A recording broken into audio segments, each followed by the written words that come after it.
Number 6, to be reformed is to have a big picture of salvation that is founded in everything, in all Jesus Christ is. Those of you who went to seminary, and maybe some of you who didn't go to seminary, and maybe some of you who didn't go to seminary know this better than people who went to seminary. I just realized I was separating people out. Might know that Calvin talked about Christ in what he calls 3 distinct offices. And already you feel kind of dry, gray offices. We got to change some of this language. That would be a job for me probably. But he talks about Christ as prophet, priest, and king. But I'm going to cut to the chase. The point is this, that when Calvin thought about salvation, Calvin, Barth, and all the Reformed forebears talked about salvation, they didn't talk about it as a fire insurance policy, although they hoped the policy was included in the bigger picture of salvation. They talked about salvation much more broadly. Salvation is about living with a consciousness of who we are, of God's grace extended to us in Jesus Christ, living knowing that we are no longer called servants but called friends of Christ, John chapter 15, and living the abundant life that follows when we know that and live in accordance with it. Heaven is a wonderful part of all that, but it's only a part. So salvation, we believe, we Reformed Christians believe salvation is accounted for not on the basis of Christ's death on the cross, which paid the price for the penalty that we should, and all that, but that we are saved through the entirety of Christ's life, death, resurrection, and second coming, right?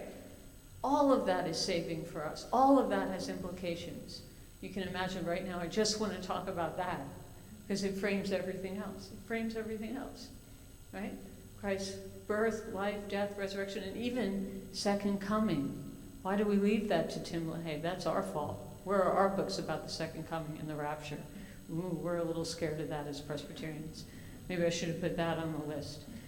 But the big picture of salvation, so what? In a world that wants to know what God has to do with their lives today, that might be a pretty bold statement, because I'm making the claim. In this 21st century, people want to know what God has to do with their lives today. The nuns and the duns have not come to or left the church because they were sick and tired of coming to our churches, week after week, and not hearing anything that seemed to matter on the ground of their lives. I know we can argue with them and that we don't agree and all of that, but I'm just saying that their desire was to hear a message for what God has to do with this world and our news, and that desire we don't want to lose sight of.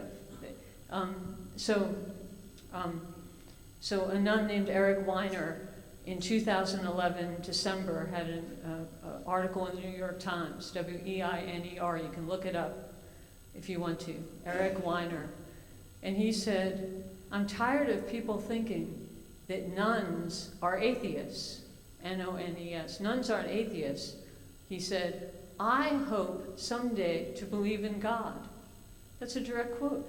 I have a dog in this hunt, he said. And he basically is a cry for help. Help me see why I should. That's a hopeful thing. It puts a lot of pressure on us, and it should, because that's our job to get the word out. But there is hope for the nuns and duns. Anyway, Reformed theology testifies that salvation is more than a fire insurance policy. To Eric Weiner and others, it includes having confidence about spending eternity with God, but it also includes the abundant life Christ has promised us in the world. So I guess a closing question in that section is, are we talking about salvation in a broad enough sense in our churches? Or are we talking about it as fire insurance?